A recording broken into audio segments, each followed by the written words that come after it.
Thank you for having me here today. I've been involved in HSC in my college days, so it feels kind of like coming home, so thank you for that. I'm not very qualified to speak about women in Hinduism in the sense that I'm not an expert on Hinduism or women's studies or sociology. For me, I just want to talk about my very personal experience as a Hindu woman growing up in America, and particularly my journey in connecting to the sources of dharma, because I think that's important on a very practical level for us as individuals and also for our community. Many of us are the first generation of Indian Americans or Hindu Americans, and we're kind of shaping a new community of Hindus and therefore a new tradition of Hinduism in this country. So I think this is an important topic, and basically my purpose today is just to share my personal experience and my personal thoughts for whatever it's worth.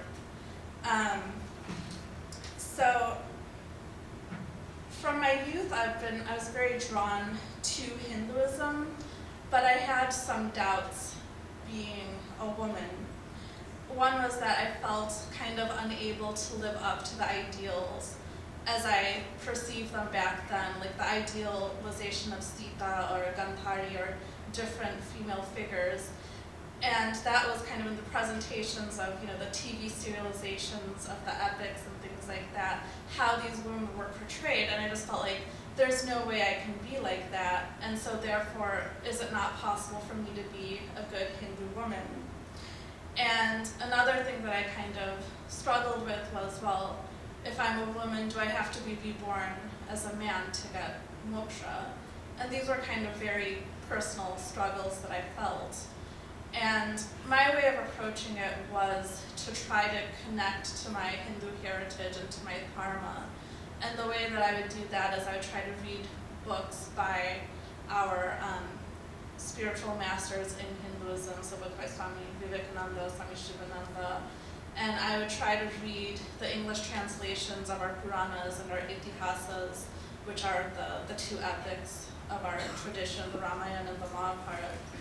And I also visited different pilgrimage sites in India to experience these places where the divine energy exists, and also spending time with my Guruji and different acharyas and teachers. And from all of that, I felt like I was able to get in touch with kind of an authentic Hinduism and relate that personally to my life. And in general, what I got from that is I've gained a certain worldview or ethos that has completely changed how I view myself, the world, and life, and also including my identity as a woman. Earlier, I used to be afraid of being bad or unvirtuous, and I think that's something that most women struggle with because of how society tends to define women, particularly with respect to women's roles in their family and sexuality. And I feel like getting in touch with Hinduism has reoriented my psyche away from these notions of sin and virtue, good and evil, and the resulting feelings of guilt and shame. And I think the core reason for this is that in Hinduism, every woman is an embodiment of Shakti, and every woman is inherently a Devi. And this isn't just kind of a platitude, but it's a deeply held tenet of our system and our faith. And so, in short, I've found and I've come to the belief that contrary to my earlier fears and doubts, there are no inherent disadvantages to being a woman in Hinduism, and in fact, there are certain advantages. And I think one example that kind of embodies this is that, the story of the gopis is that in their past life, they were rishis, and they were men who had long beards, and they studied the Vedas, and they did all of these rites, but they hadn't achieved the ultimate end of moksha. And so then they were reborn as gopis, and these gopis simply danced with Krishna. They loved Krishna. They thought of him as their son, as their friend, as their lover, as their husband, and they were able to very quickly achieve moksha because of their ability as women to feel deeply and to relate to Krishna in this very intimate and personal way.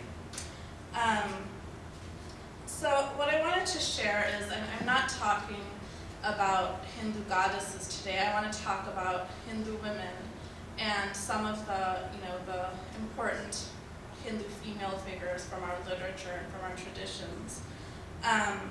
One is the story of Shandili and Anasuya from the Markandeya Purana.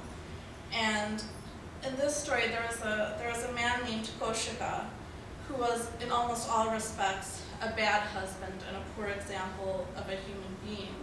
He repeatedly cheated on his wife, whose name was Shandili, with a courtesan.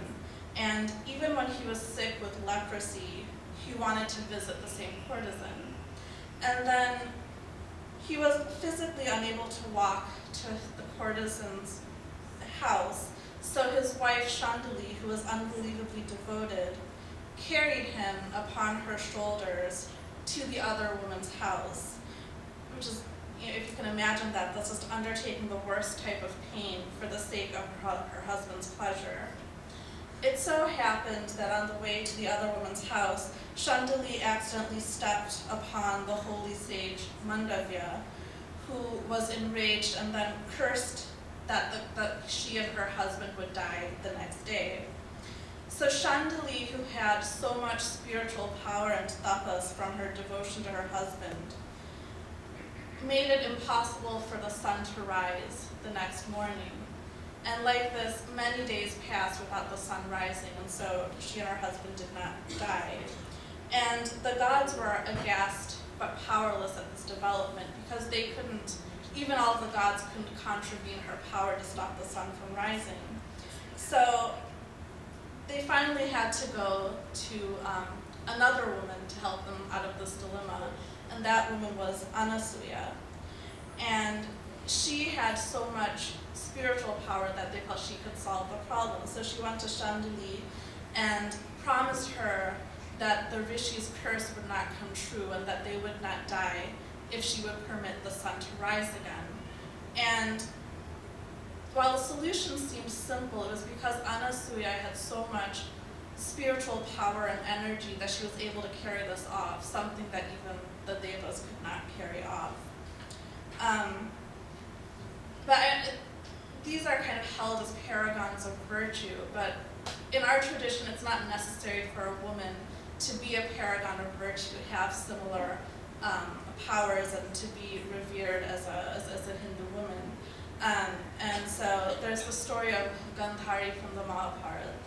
And I think, in case you don't know the basics of the story, basically her Bhishma had sought her marriage to Dhritarashtra, who was a prince who was blind. And Gandhari's father and brother wanted to reject the advance because he was blind. But then Gandhari said, of her own volition, chose to marry him, and then also chose to blindfold herself in the belief that if her husband couldn't see the world, she also didn't want to see the world. Because she had this type of devotion to her husband, Gandhari developed an incredibly potent ability to bless and curse. So, for example, there was one time where she removed her blindfold to look upon her son, Duryodhana, before the Great War. And thus he was invincible because of the power of her gaze, except for the one part where his cloth was tied, and that's where eventually he was struck and died. And also, at the end of the Great War, Gandhari could see through her third eye the carnage on the battlefield. And she saw women lamenting the corpses of their fathers, husbands, brothers, and sons. She saw the corpses of all of her 100 sons on the ground. And at that point, Gandhari cursed Krishna himself, who's the Supreme Lord. She said, "The Pandava warriors and the Kauravas have been slain on this field. While they were being killed, why did you not lift a finger? You could have prevented the slaughter of these 640 million men. By whatever little merit I have acquired through being chaste to my husband, I will curse you, O wielder of the discus and mace, since you have looked indifferently upon the death of all these men. I curse you that your family will die by fratricide, And just as the Kuru women are lamenting the death of these great warriors, so also the Yadu and Vrishni women will lament the death of their husbands. And at this point, Krishna looked at her and smiled, and he addressed her as the foremost of all chaste women, and he accepted her curse. And indeed, his clan did die shortly thereafter. The point I want to make is Gandhari was also a deeply flawed woman. She turned a blind eye to her son's failings and didn't really try to reform them. And she was not a meek, passive, and submissive woman. There's the story when she and Kunti were, in a sense, rivals in the palace. And when she heard that Kunti had given birth before her, she was enraged, and she was pregnant at that time. She'd been pregnant for about 2 years. And she pounded on her belly. And she pounded on her belly so hard that the fetus came out. And the reason I mention that is to say that she also had political ambitions, and she had her desires and things like that. She wasn't just a wife, she also had these queenly ambitions. But even despite these characteristics, which may not be the characteristics of an ideal submissive woman, that could not diminish the purity or strength of her devotion, and hence she had the power to curse God himself, Krishna. And I think that's an important thing, that our traditions have always recognized that humans can rarely transcend all of their flaws, but we're still inherently divine. And women were not expected by our sages to be flawless or inhumanly holy in order to be worthy of our veneration.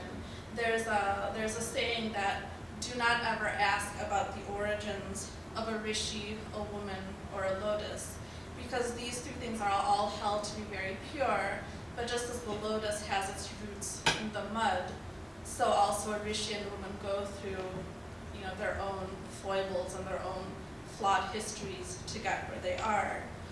And in the stories that I've mentioned, each woman in her own way was subject to injustice, but they were able to overcome the situations they were in through their inner strength and tapas.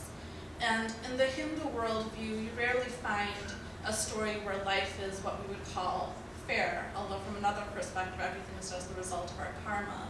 But the idea is you're not going to find an easy world or a fair world, so you develop the inner resources and tools to transcend these situations and to find tranquility within. I also want to make the point that women were not just looked upon as daughters and wives. They were also noble and renowned women in their own rights. There were several women rishis who composed different hymns in the Vedas. Just a few quick examples. There's the story of Agastya and his wife Lopamudra. Lopamudra was a very brilliant woman. She was given the best possible education. And when she attained a marriageable age, Agastya, who was a rishi who had taken vows of celibacy and poverty, wanted to marry her. So she agreed, and after serving her husband faithfully for a long period, she grew tired of this kind of very austere lifestyle, and she wrote a hymn making an impassioned plea for his attention as a husband and for his love. And when she did that, Agastya Muni realized his marital duties towards his wife and performed both his domestic and ascetic duties with equal zeal, and therefore he was the perfect rishi and also the perfect husband. There's also the famous story of Gargi, who composed several hymns from the Vedas, and she was a prominent participant in a Brahma Yagya that was organized by King Janaka, and that was a philosophical congress where she challenged the sage Yajnavalkya with many questions, and she was actually the most challenging questioner that he faced. So women were in this position too. And one of my favorite stories is the story of Adi Shankara and Upaya Bharati. And as you know, Adi Shankara is one of the most renowned Hindu philosophers of somewhat modern times. And he was challenged to a debate by Mandana Mishra, who was a learned scholar at that time.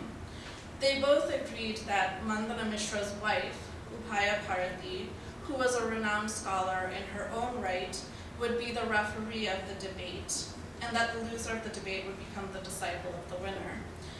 After debating for many days, Mandana Mishra lost and was about to become the disciple of Adi Shankara.